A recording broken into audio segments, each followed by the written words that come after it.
What would you do if you became all-powerful? It's a concept we see often in games, movies, shows. Usually we see characters who use their power for good, trying to prevent harm and bring peace. Or we see them use it for personal gain, hold their power over others and reap the rewards. But these desires are innately human. We see pain and suffering in the world and we wish we had the strength to stop it. We see riches and prestige and wish we can achieve it. But if you truly became all powerful, if you could do whatever you wanted, well, the question would be, would you even be human anymore?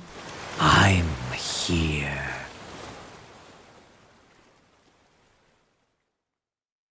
Here's another question. What if you dedicated your life to learn everything possible? Why the grass grows, why the birds fly, why the sun shines? And brother, I hurt people. What lies beyond our reality? Work out the most impossible equations. Find out every secret and experience hidden away in human history. What if you dedicated your life to it?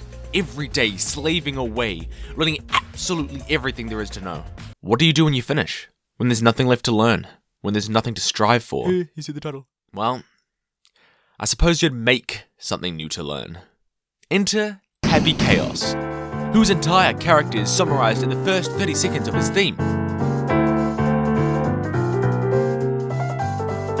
It took me 10 years to find the answer to something. I forgot about it in 2 seconds. That's about it! Now, it really shouldn't be a secret that my favorite character in Strive is Happy Chaos. I mean, have you seen the boy? Look, there's a little cute lad who, for legal reasons, so that I can make a plushie of him, is legally distinct from Happy Chaos. I've loved Happy Chaos even before he was playable. Ever since I saw the Strive story mode, or even the first trailer, I've loved this strange little imp. I waited very patiently for him to be playable. I was waiting every day, praying to Daisuke. Then, when he was playable, he was a bit too hard for me. It made my brain hurt. There's so many bars, it was kind of tough. So I went back to the Glue Gulper Gold Lewis or the Glue Sniffer Axel. But I still love the happily chaotic Happy Chaos man. Initially because I like edgy bastards like Hazama or Carmine. But what really enthralled me is his unique thought process. So, I wanted to explore the chaotic, confusing mind of Happy Chaos and see if we can discern if there truly is a single thought in his little brain. Hi, I am Rad Shad, the Mad Lad, and every other weekend I am your dad, and welcome to the brilliance of Happy Chaos. By the way, if you like Happy Chaos, the thumbnail of this video was made by a one Sahara B. So please, genuinely check them out on Twitter. They are very cool. They make a lot of cool Happy Chaos art. Look at this one. Whoa, that's crazy. What the hell? Oh my god, look at that one. That's crazy. Oh, this one you can't see. You can't see this one. You'll need to go to his Twitter to see that one. Ooh.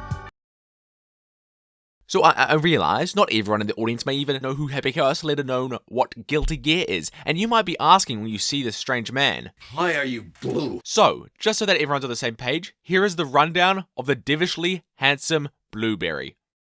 Happy Chaos wasn't always Happy Chaos. The original Happy Chaos was called The Original. No, seriously, that's what he was called. The original, a couple of hundred years ago, found a way to the backyard. No, not like a backyard. It was the backyard. Listen, the Guilty Gear naming conventions, they're weird, okay? Just go with it. The backyard is almost like an alternate dimension, which is the DNA of our reality. Trying to understand what that means doesn't matter, okay? What does matter is the original discovered magic in the backyard. He also learnt way more than a human should know. But before he forgot it all in 2 seconds, he wrote it all down in a book called the Tome of Origin. He then taught the power of magic to 5 disciples, effectively creating the Shadow Wizard Money Game. He then went to throw hands with a cosmic being known as the Universal Will, and then he became insane. He also at some point while in the backyard stole half of Aino's power, so that was kind of rude. He then did a couple of pranks, killed Baiken's entire family, enslaved a black man, then was yoinked by Ariels so Ariels could become Big Brain. But then Ariels got beaten up. Happy Chaos was then freed by Aino and was like, "Alright, bet, let's destroy the universe, baby girl." And then he almost caused nuclear annihilation. Then he stole the White House and flew it away. Then Happy Chaos was obliterated by a half twink, half book. So now he's chilling in a small cube in the backyard and waiting for his grand return, sipping some mimosas by the beach. So that was Happy Chaos. I know it's kind of a wacky lore for a wacky character. The character which has committed probably the most heinous events in the Guilty Gear series, and is the person who probably kickstarted the whole plotline of it. More so than even Asuka arsehole. But now that we have an understanding of where this dumb little grape comes from, let's talk about his ideology and how interesting he is. I could be anything you like, or nothing at all. But I do exist.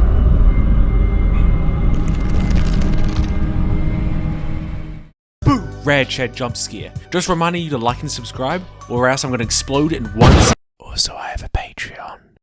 So, where the fuck do we start with this evil smurf? Well, I suppose we should start with what the heck does this guy even want? Essentially what he likes Is drama. But why? Well, the reason can be found in the final moments of his song and his weird analogy with a chicken and the egg. Happy Chaos talks about how the purpose of things are the outcomes of them. Which came first, the chicken or the egg? The omelette. This normally makes no sense whatsoever, but what the dumb goober is trying to say is that the chicken and the egg were made for the sake of the omelette. He makes a similarly stupid fucking analogy, saying that the sword exists because of the shield. Neither of these are actually how things work, but it's the way that Happy Chaos operates. Happy Chaos is oriented around the outcomes of things, and thus will do what is necessary to reach those outcomes, even if it brings harm and turmoil to people. As long as there's growth, it's worth it.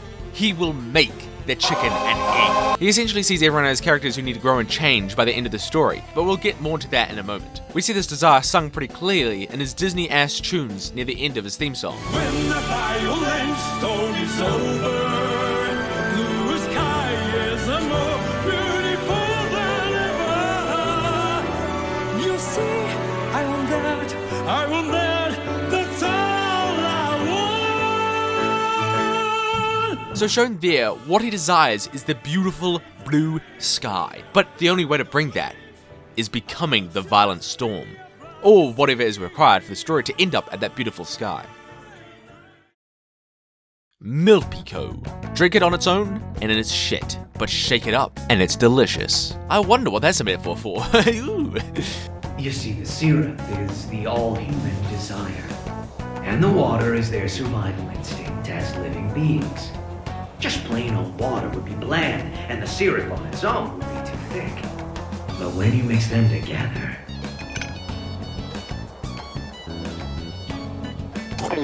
The best way I've described Happy Chaos is he's an admin on a serious roleplay GTA server abusing his privileges. RDM. However, what he wants is a good story. Thus, with the power to do anything, he takes the role as director, choosing who plays what, and filling in any missing roles with himself. This is why he likes to talk about people being antagonists or protagonists. Can I play the antagonist? Sure, then I'll be the protagonist. This also goes in line with another perspective he has, where he doesn't see humans on an individual basis. Instead, he sees humanity as a whole due to his perspective as an omniscient being. The great outcome he strives for is not for the sake of those individual humans involved. They're just pieces or actors to play the parts to get to that grand future, which is for the greater good of all of humanity. This directly conflicts with many of the other characters' perspectives, who think more for the goodwill of those around them, like Soul, who is willing to risk all of humankind for the silliest goober in existence. And who can blame him? He doesn't even see himself as an individual. He sees himself as a husk, a being that's detached from reality. Since he believes in the good of the collective humanity, the individual is but a piece in a grander story. He is a moldable figure to fit into that grander story. In fact, even in his own words. I'm a wax figure, you see. He also doesn't mind who wins in the end, as the outcome will bring a beautiful future for whoever is on top. He can still root for people, as he says in the story mode. But I'm really hoping you guys win. Because I'd like to see you again. I really hope you guys win, excited to see you again. But he won't force an ending, as that won't bring about the beautiful future. Only through true, dramatic conflict can it be attained. Happy Curse believes very highly in the beauty of human desire, hence the analogy with Milpico, where human desire crossed with a conflict of some sort brings about a beautiful tasting outcome. This is why he helps Aino during the story mode, because her ambition is huge, trying to become literal god. He holds human desire in such a high regard that he wants to show Aino just how epic it truly is. But hold up, is he right? No, that was a simple answer. The complicated answer is, for Happy Chaos, he's right. For everyone else, he's wrong. The themes of Strive is about attaining happiness. Many characters have attained happiness through no conflict whatsoever and just live, laugh, love life. Such as Testament, who is simply vibing, that is their entire character arc. Or Baiken, who adopted a child with her male wife Anji. However, the slut Anji is now kissing a tweak war criminal from outer space. Get back in the kitchen, make Baiken a sandwich, and a smaller sandwich for Delilah but no cheese because she lacks toes and is intolerant. So the idea that reaching a beautiful future through conflict is not exactly true. But remember back to the start, Happy Chaos already knows everything there is to know. There's nothing left for him to strive for. Nothing already created can please him. Therefore, to see thrilling new experiences, to see truly passionate hearts flourish, he creates real fiction. Real fiction is a concept from Danganronpa V3, but that is all we will say about Danganronpa in this video. Otherwise, I am ending the video. However, while Happy Chaos is inherently a self-serving rat bastard, his ideology isn't entirely terrible. Happy Chaos and Asuka are two ends of a spectrum, each to a harmful degree. Asuka wants as much control as possible, but he hurts people in that process, including himself. Happy Chaos will let anything happen, no matter who it hurts, including himself. Asuka, at the end of his perfected arcade mode, admits that he understands his teacher a little bit better, that teacher being Happy Chaos. That implies that there is some semblance of goodness in Happy Chaos' ideology, at least acting as a counterbalance to Asuka's. And I think so too. Happy Chaos' attitude to accept the flow of the world is actually quite commendable. While Happy Chaos may wreak havoc, I don't think he's a miserable person. I mean, it's in his name, he's happy. Come on. His ideology to be happy with whatever outcome, to simply experience the clashing of fates and desires and see whatever may come of it, to go with what is happening. While self-serving, it does lead to personal happiness to let everything go. But within Strive, there are characters who uphold this philosophy without being a rat fucking bastard. Testament is one example, but we already know about them. So, more like testicle. Instead, we'll be talking about the man who has 2 brain cells and lost one of them while choking on a crayon. That's right. Sin. Sin's arcade mode displays his philosophy fairly well. While trying to help a kid, he gets robbed by them. Zaro1 says that being too generous makes you an easy target, to which Sin thinks it doesn't matter, because what if the kid needed the money more than he does? Which is true, because Sin is a rich bastard, he's the son of a king. Essentially, Sin is that one meme where a guy gets his bike stolen and he's like, the world happiness has increased. Just because bad things can happen to you when you're kind, it's not good to let that stop you from doing more good things. He'll just forge ahead and continue to do the best by people, no matter what. In this way, he is also fine going with the flow, but all his actions are in service of others. While it can bring him harm, it doesn't really bog him down that much, because he's simply too dumb to be sad. So, is Happy Chaos right? Well, if you're an omniscient being who has become so detached from reality that he can only be entertained by dramatic stories using real people as the characters, then yes. But if you want to do right by others while still being happy, then no.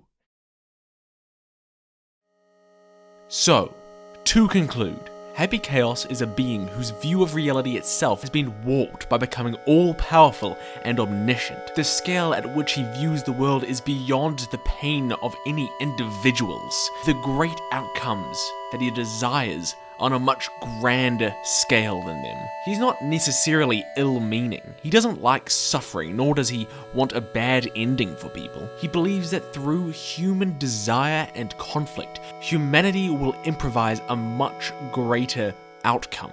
He detests stagnation or complacency, even if it brings the individual happiness. He's almost delusional in how he thinks this is for the greater good. In reality, he simply can't enjoy what already exists. He needs humanity to give him something new to see. If he merely wanted to see the world do its thing, he would be harmless. It's only because he believes conflict is the way to achieve such outcomes that he becomes the most heinous villain of Guilty Gear. And I love him for it. He's a wacky, kooky, a bit bonkers. That's why I love the happenstance Crayon. He truly is a gunslinging broken messiah. Oh yeah, he also kind of reminds me of Nagito.